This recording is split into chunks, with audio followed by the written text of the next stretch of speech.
ইনশাআল্লাহ সত্য একদিন উদ্ভাসিত হবেই, সত্যর জয় একদিন হবেই।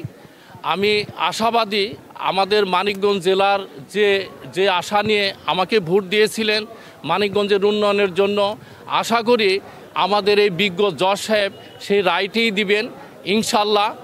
আমি আপনারা যারা আজকে এখানে উপস্থিত হয়েছেন, অনেক কষ্ট করেছেন, তে আমার তরফ থেকে আমার মানিকগঞ্জবাসীর পক্ষ থেকে সবাইকে আন্তরিকভাবে ধন্যবাদ। খোদা হাফেজ, আসসালামু আলাইকুম।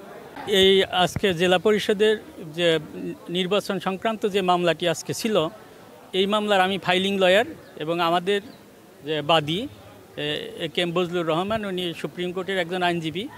এই মামলাটি আজকে মেডিয়েশনের জন্য ধার্য ছিল।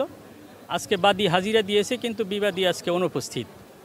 কিন্তু বিজ্ঞ ট্রাইব্যুনাল অনুপস্থিত তাকে থাকা সত্ত্বেও আজকে একতরফায় নিতে পারতেন, কিন্তু একটু লিবারেল ভিউতে উনি গেলেন। উনি আদেশ দিলেন যে না, আমরা আরেকটা ডেট দেখব যে সে উপস্থিত হয় কিনা, এবং এই মাসে আরেকটা ডেট পড়বে এবং তারপরে আরেকটা ডেট দেখে তারপরে এইটা একতরফায় যাবে।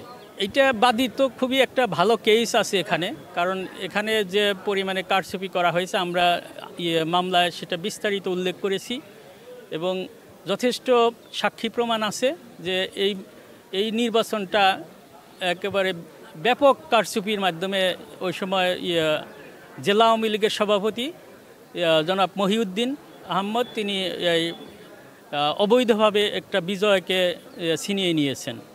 এই কারণে আমরা চাচ্ছি যে মামলার মাধ্যমে, যেহেতু একটা ইনস্ট্যান্স তৈরি হয়েছে যে চট্টগ্রাম সিটি কর্পোরেশনের নির্বাচনেও একই অবস্থা হয়েছিল, তারাও ওই সময় যথাসময়ে মামলাটি করেছিলেন এবং সেখানেও বিজ্ঞ ট্রাইব্যুনাল খুব সুন্দর রায় দিয়েছেন এবং পরবর্তীতে তার ট্রাইব্যুনালের নির্দেশে নির্বাচন কমিশন গ্যাজেট প্রকাশ করেছেন এবং তার শপথ অনুষ্ঠানের মাধ্যমে এখন তিনি খুব সুন্দরভাবে চট্টগ্রাম সিটি কর্পোরেশনের উন্নয়নের জন্য ব্যাপক কাজকর্ম করছেন।